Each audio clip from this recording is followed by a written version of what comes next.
नमस्कार साथियों, आप सभी का स्वागत है एनईजी कोचिंग क्लासेस के अंदर। तो आज अपने पढ़ेंगे सिंचाई के बारे में। लास्ट क्लास थी उसके अंदर पढ़ा था सिंचाई का बेसिक, यानी कि उसके अंदर क्या क्या पढ़ा। डेफिनेशन हो गया, वाटर यूज इफिशियंसी हो गया, इरिगेशन प्रोजेक्ट या इसके मेथड कौन कौन से होते हैं नाम पढ़े थे, और एक टर्मिनोलॉजी यानी शब्दावली।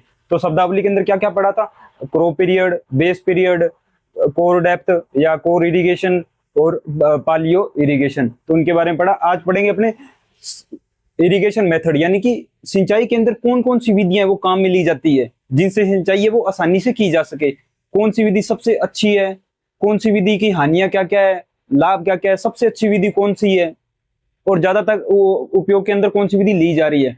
तो आज की जो क्लास रहेगी वो अपनी इसी पे रहेगी। तो अपने चलिए शुरू करते हैं अपने। और इसी के साथ अगर आप टेलीग्राम चैनल से नहीं जुड़े हैं तो डिस्क्रिप्शन के अंदर लिंक है, तो वहां से आप ज्वाइन कर लीजिए टेलीग्राम चैनल। और अगर आप चैनल पे पहली बार आए तो चैनल को सब्सक्राइब जरूर करें। इरिगेशन इरिगेशन होती है ना, जो इरिगेशन क्या थी, कृत्रिम रूप से जो फसलों को अपने पानी देते हैं उसको बोलते हैं इरिगेशन, यानी कि artificial application of water to crop production is known as irrigation. अब बात आती है इरिगेशन मेथड के। तो इरिगेशन मेथड क्या क्या, जो लास्ट क्लास के अंदर मैंने आपको बताया उसमें था, एक तो था सरफेस,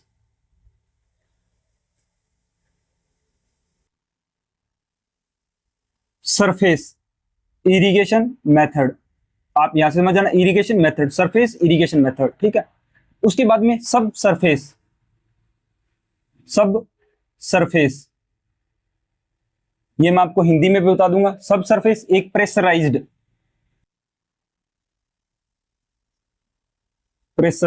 मेथड, इरिगेशन मेथड।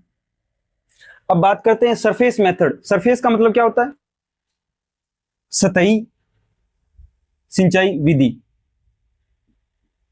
सतही सिंचाई विधि। और ये सब सरफेस यानी अधो सिंचाई विधि, अधो सतही सिंचाई विधि।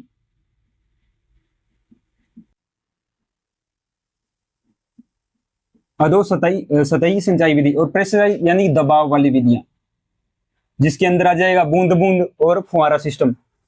तो सरफेस इरिगेशन, सब सरफेस इरिगेशन और प्रेशराइज इरिगेशन, सबसे पहले अपने इनके बेसिक के बारे में जानते हैं।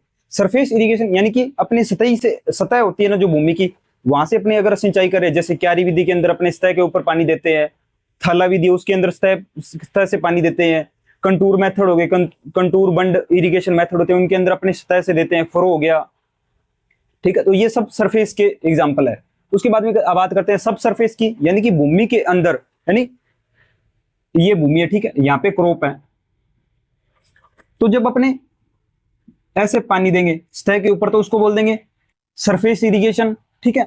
सतह के ऊपर देंगे तो उसको बोल देंगे सरफेस इरिगेशन। और अगर अपने सतह के नीचे दे रहे हैं यानी अधो सतह, अधो सतही, अधो सतह यानी सब सरफेस, सरफेस के नीचे, तो उसको क्या बोल देंगे, सब सरफेस।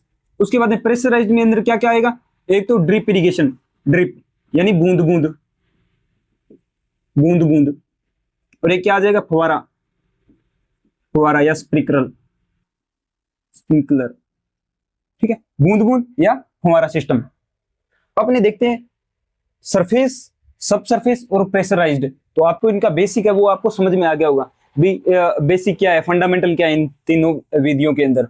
अब अपने बात करते हैं सरफेस इरिगेशन है, उसके अंदर कौन कौन से टाइप है, कौन कौन सी उनमें बातें इंपॉर्टेंट है, सबसे अच्छी कौन सी विधि है, उनके बारे में।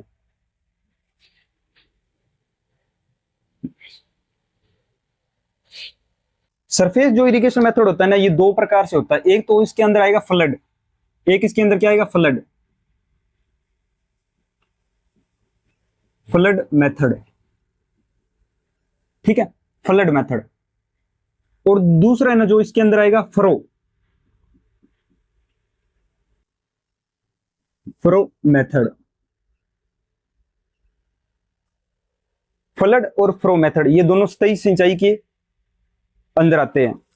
अब फ्लड मेथड है, इसके अंदर कौन कौन से आ जाएंगे, फ्लड मेथड है इसके अंदर आ जाएगा, एक तो वाइल्ड फ्लड, एक आ जाएगा बॉर्डर,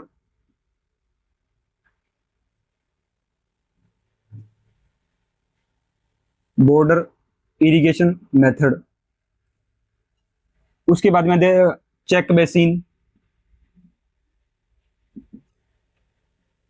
उसके बाद रिंग बेसिन। तो इसके अंदर आपको इतने नाम याद आना है। अब आती है बात फ्रो की, तो फ्रो के अंदर आएगा पोल फ्रो, एक आ जाएगा स्किप फ्रो, स्किप फ्रो।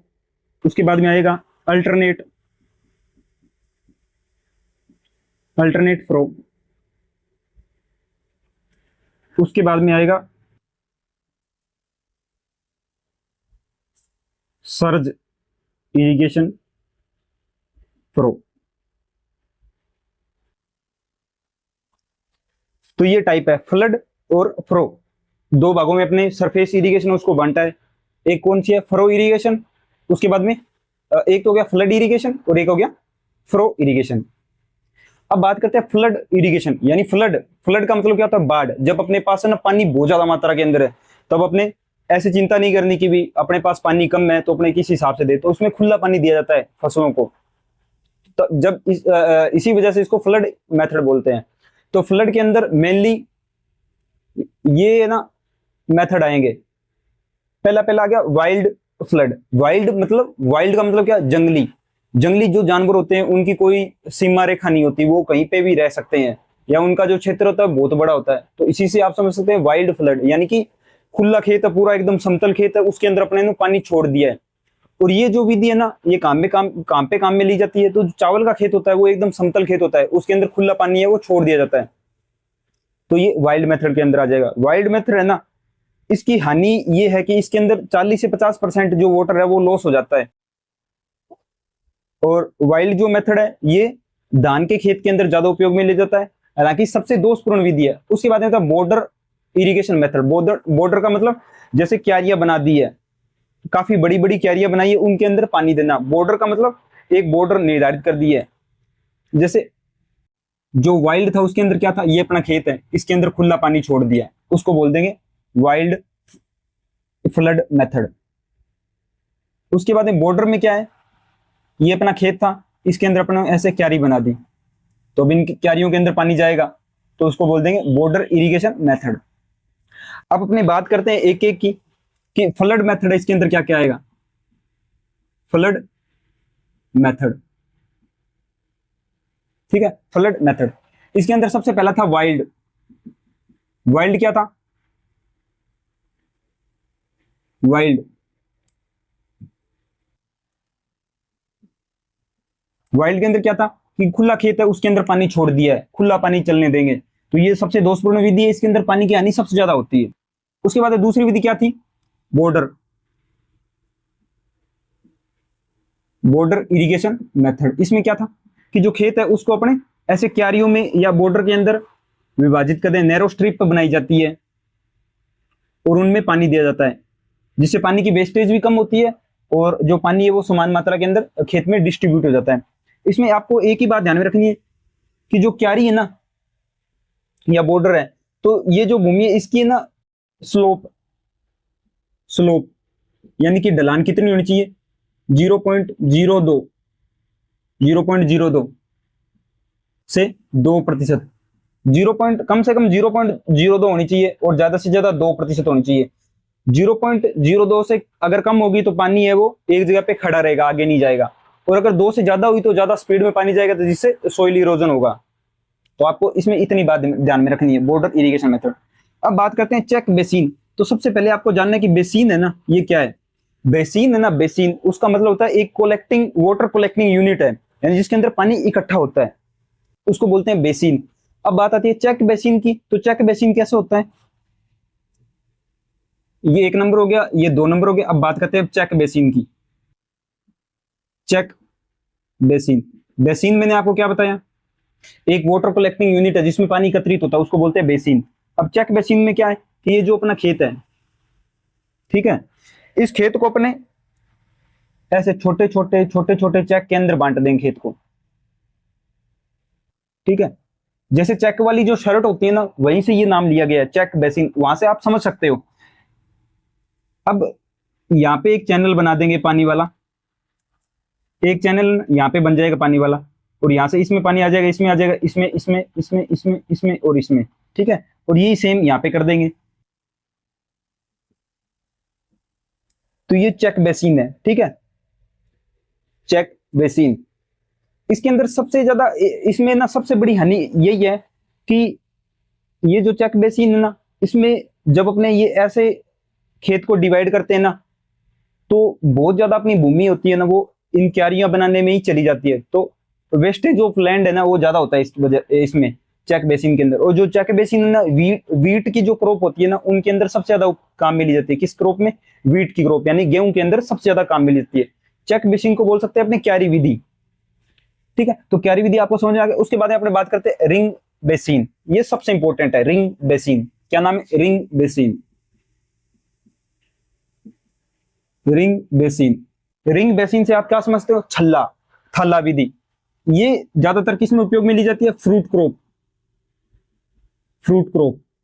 तो फ्रूट क्रॉप के अंदर सबसे ज्यादा ये काम में ली जाती है। इसमें क्या होगा?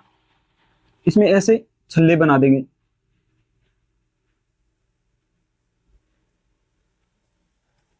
और यहां पे अपना पौधा आ गया।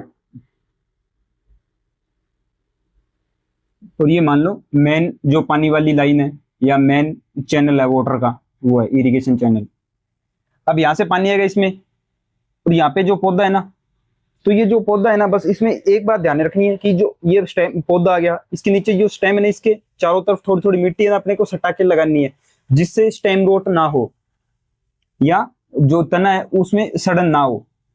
तो ये थाला विधि या रिंग मेथड भी इसको बोलते हैं। ये सबसे ज्यादा फ्रूट क्रॉप के अंदर काम मिले जाते हैं। अगर आपसे क्वेश्चन पूछेंगे तो यही पूछेंगे कि रिंग बेसिन जो इरिगेशन मेथड है, ये सबसे ज्यादा किस क्रॉप के अंदर या किस तरह की फसलें उनके अंदर सबसे ज्यादा उपयोग में ली जाता है? तो फ्रूट क्रॉप के अंदर सबसे ज्यादा उपयोगी है ये रिंग बेसिन, थाला विधि। तो सरफेस के अंदर अपनों ने पढ़ा फ्लड मेथड। तो इसके अंदर ये चार थे जो अपनों ने ये यहाँ पे क्लियर कर लिए। पहले वाइल्ड, वाइल्ड के यानी खुला छोड़ना है पानी, इसके अंदर वेस्टेज सबसे ज्यादा होती है। उसके बाद बॉर्डर, तो खेत को बॉर्डर के अंदर अपने डिवाइड कर देंगे। बॉर्डर की स्लोप आपको ध्यान में रखनी है बस।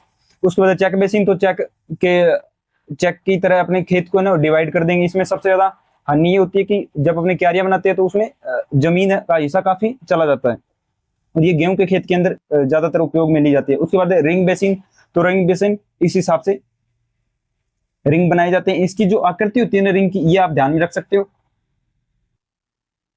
30 से 50 सेंटीमीटर स्क्वायर। ये ज्यादा भी हो सकती है, according to depend on fruit type या फ्रूट क्रॉप। तो इस हिसाब से अपने रिंग बेसिन है, उसका लेआउट है, और ये फ्रूट क्रॉप के अंदर सबसे ज्यादा उपयोग में ली जाती है। तो फ्लड के अंदर ये चार थे जो मैंने आपको बता दिए। अब अपने बात करते हैं फ्रो मेथड के बारे में। फ्रो मेथड, फ्रो मेथड होता है ना, इसके अंदर सबसे ज्यादा अपने को जरूरी है कि अपने को रिज एंड फ्रो का ज्ञान होना चाहिए। रिज क्या है, फ्रो क्या है।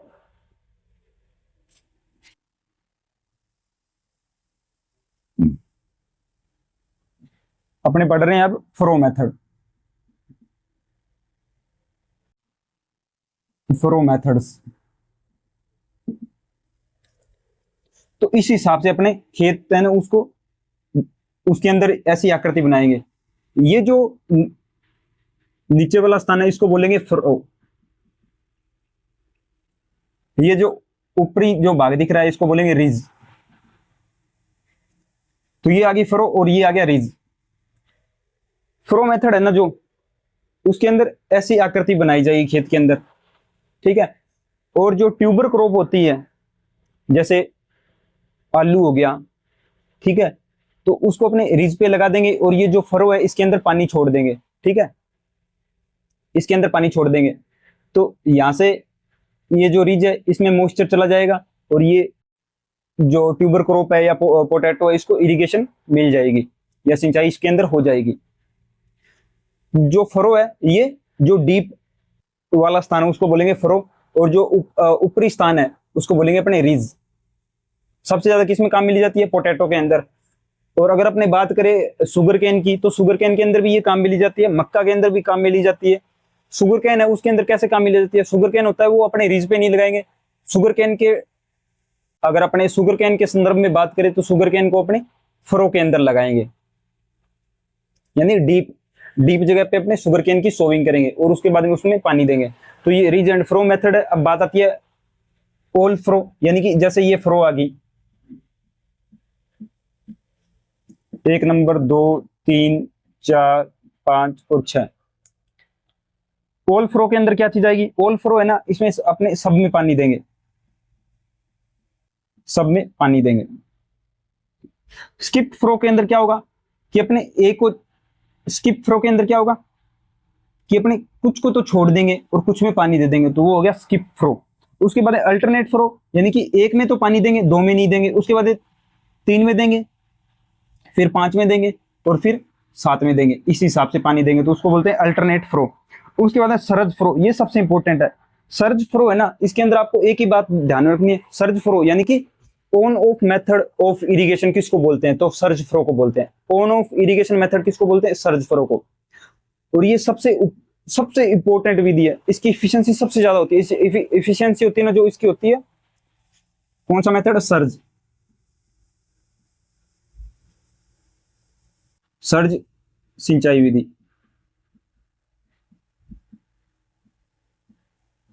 On off method. Efficiency, efficiency मैंने आपको कल बताया था ना जो, कि जल उपयोग दक्षता सबसे ज्यादा सर्ज मेथड की होती है। कितनी होती है? 85 से 90%। 85 से 90% सर्ज इरिगेटेड इरिगेशन फ्रो मेथड है ना, इसकी इफिशियंसी सबसे ज्यादा होती है। 85 से 90% तक इरिगेशन इफिशियंसी होती है इसकी, सर्ज मेथड। और यहां से एक ही क्वेश्चन आपसे पूछेंगे कि on off method of irrigation किसको बोलते हैं? तो सर्ज मेथड, यानी कि बंद व खुला मेथड ऑफ इरिगेशन, यानी सिंचाई की विधि कौन सी है?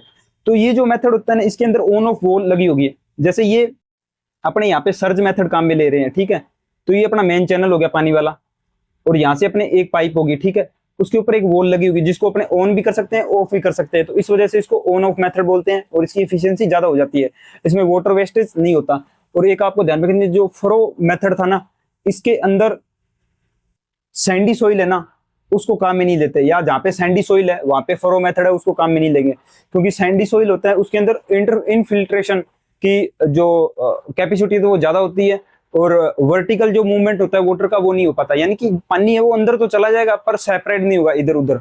तो इस वजह से जो सैंडी सॉइल है तो उसके अंदर अपने फ्रो मेथड है उसको काम में नहीं लेते। और आपको उसके बाद में सरज मेथड है उसको ध्यान में रखना है। आप इसका स्क्रीनशॉट ले लीजिए। नेक्स्ट अपने देखते हैं,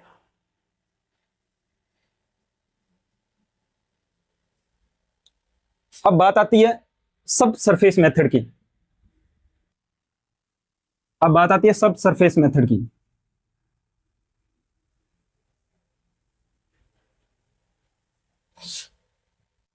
सब सरफेस जो मेथड है ना, इसके अंदर आपको दो नाम ध्यान में रखने हैं। एक तो क्या, मटका विधि,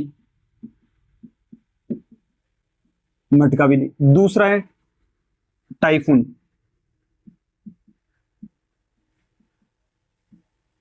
टाइफून मेथड या टाइफून विधि।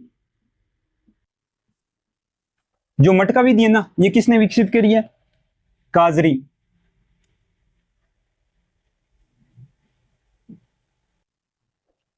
काजरी, central arid zone research institute. Central arid zone research institute कहां पे है? जोधपुर के अंदर है, जोधपुर के अंदर है।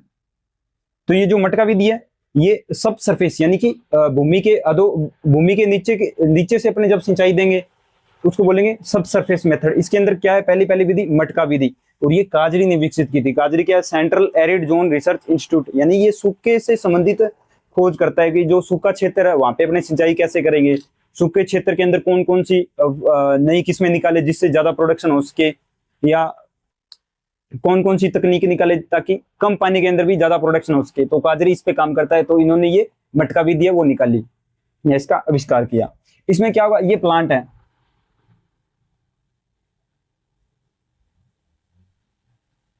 ये प्लांट आ गया अपना, ये सरफेस है। मटका विधि में क्या होगा? यहां पे अपने एक मटका रख देंगे,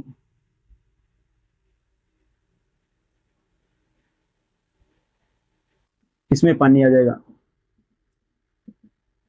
जड़ क्षेत्र के पास है ना, भूमि के अंदर अपने मटका है वो उसको दबा देंगे और उसको पानी से भर देंगे।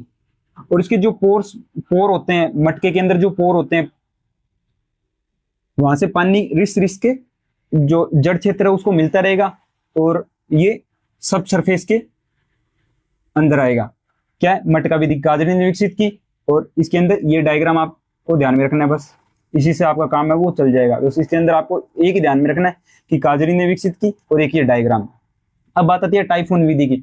तो टाइफून विधि होती है ना जो, तो भूमि के अंदर अपने पाइपों को दबा देंगे। कुछ पाइपें इसमें छिद्र वाली होती है, कुछ बिना छिद्र वाली है, कुछ जाली वाली होती है, और इनके अंदर पानी है वो बहता रहता है और कैपिलरी वाटर के थ्रू ये पानी फसलों को मिलता रहता है। तो टाइफून विधि में क्या होगा कि ये सतह आ गई, क्या है ये सतह, इसके नीचे अपने पाइपें बिछा देंगे, इसके अंदर ऐसे छिद्र होंगे, ठीक है।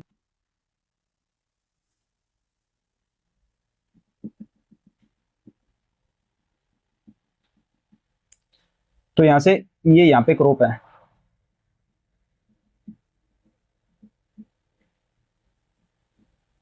ये यहाँ पे क्रॉप आ गई। यहाँ पे आपको ध्यान में रखना है कि जो ये जो पाइपें हैं टाइफून विधि के अंदर जो पाइपें अपने भूमि के नीचे बिछाएंगे उनकी जो गहराई है वो कितनी होती है, तो उनकी गहराई होती है 30 से 75 सेंटीमीटर डेप्थ, 30 से 75 सेंटीमीटर। और जो दो पाइपें हैं उनके मध्य कितनी दूरी रखेंगे अपने, तो उनके मध्य रखेंगे 15 से 30 मीटर की दूरी अपने रखते हैं। दूरी दो पाइपों के मध्य दूरी कितनी रखें, 15 से 30 सेंटीमीटर, 15 से 30 मीटर की।